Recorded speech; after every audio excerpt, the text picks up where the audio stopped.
The #1 ranked player in the world, Magnus Carlsen, is so good at chess that he wins almost all of his games with ease, and while sometimes it can take hours to beat his opponents, here are some of Magnus's fastest wins where he absolutely destroys his opponents within moments. Number 1. Magnus Carlsen versus Sergey Karakin. First off, we have his game against Sergey Karakin, an extremely intelligent super grandmaster who has beaten nearly everyone. But this didn't scare Magnus, and with both players having 3 minutes on the clock, Magnus started the game by playing his pawn to e4, which Sergey responded to with e5. And after the first few moves, the position quickly turns into the Roy Lopez opening, which Magnus knows well. After trading the knight and bishop, Magnus quickly moves his knight, showing he understands the position. Sergey then castles, and Magnus takes a moment to consider his options before castling his own king. After some more moves being played, Magnus puts pressure on Sergey's knight, prompting Sergey to respond. Magnus then retreats, causing Sergey to contemplate his next move for an extended period, before finally advancing his pawn to g5, a very big mistake. This marks the turning point for Sergey. After attracting his bishop, Magnus initiates a relentless assault, swiftly advancing his pieces towards Sergey's exposed king. After Sergey moves his knight to e6, Magnus seizes the open file, strategically positioning himself to launch an assault on Sergey's king. Sergey, fully aware of the impending danger, deliberates longer. After exchanging 2 knights and bishops, they continue with a series of moves. Finally, Magnus trades rooks, skillfully introducing his queen into the game. After Sergey's attack, Magnus responds by playing queen g6, putting Sergey in check and winning a pawn. He then proceeds to exchange rooks. With a few more strategic moves, Magnus delivers the final blow by advancing his pawn to f6, threatening checkmate. Sergey's chances of defeating Magnus are completely shattered. Remarkably, even after the entire game, Magnus still had nearly 2 minutes left on his clock, having spent only around a minute to defeat the super grandmaster. Number 2. Magnus Carlsen versus Espen Ogdestein. But this is nothing compared to Magnus's match with fight master Espen Ogdestein. Magnus begins by advancing his pawn to g3, which Ogdestein counters with d5, opting for the King's Fianchetto opening. As both players develop their initial pieces, Magnus then takes control of the center by pushing his pawn to e4. As the game progresses, both players continue to develop their pieces. They eventually castle, and a set of pawns is exchanged. Magnus adopts an aggressive approach by playing c4,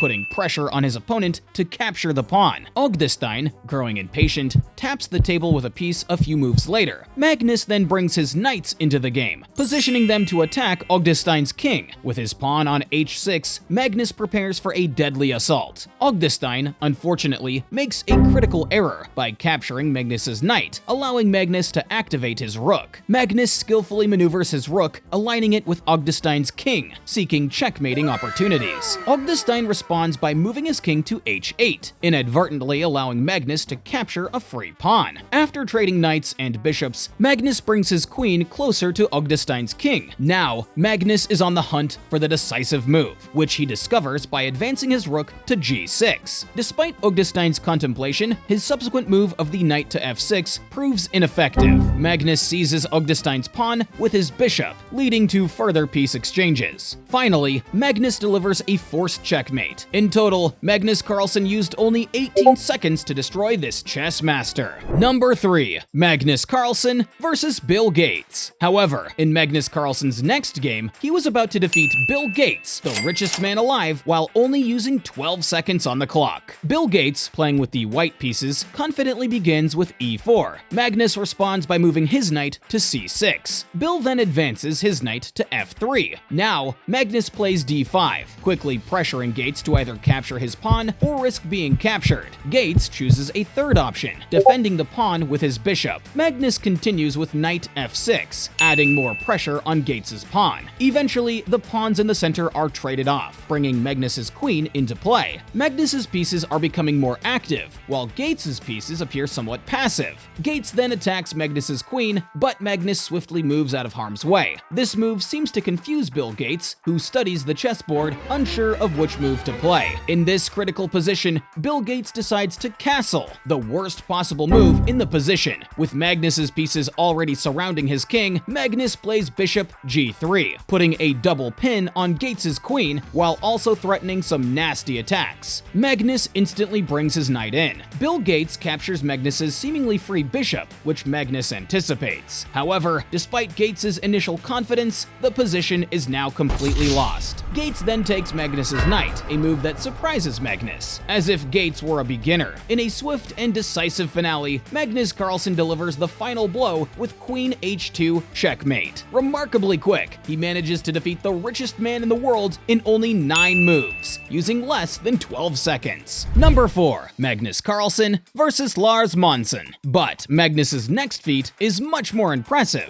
as when facing a famous explorer named Lars Monson, who is also a very strong chess player, Magnus would only have a few seconds on his clock to checkmate this next famous opponent. Magnus starts the game by moving his pawn to e4, which his opponent responds to with c5, the Sicilian defense. After their starting pieces are developed, Magnus starts the first move of his attack, moving his knight to a square, looking to fork Monson's pieces, forcing a trade, bringing his queen into the game. Lars Monson finds himself in a precarious position, attacking Magnus's queen. Magnus wisely retreats his queen. As both players continue to develop their pieces, Monson castles. Magnus then launches a pawn assault toward Monson's king, creating a significant attack. Monson takes considerable time to contemplate his next move before retreating his knight. This move allows Magnus to activate his own knight and advance his pawn. Eventually, they trade knights, with Magnus capturing Monson's pawn. If Monson takes this pawn, he's in big trouble, as Magnus's rook would come in, causing problems for his king. Monson advances his pawn, but Magnus responds by bringing his rook into the game. Magnus then captures another pawn and positions his queen closer to Monson's king. After a few more moves, Monson places his queen on f7, allowing Magnus to capture it for free, a critical blunder. At this moment, Monson runs out of time on the clock, and Magnus surrounds Monson's king, promoting his pawn to a queen and delivering checkmate. The players shake hands, with Monson acknowledging that Magnus had completely outplayed him in a matter of seconds.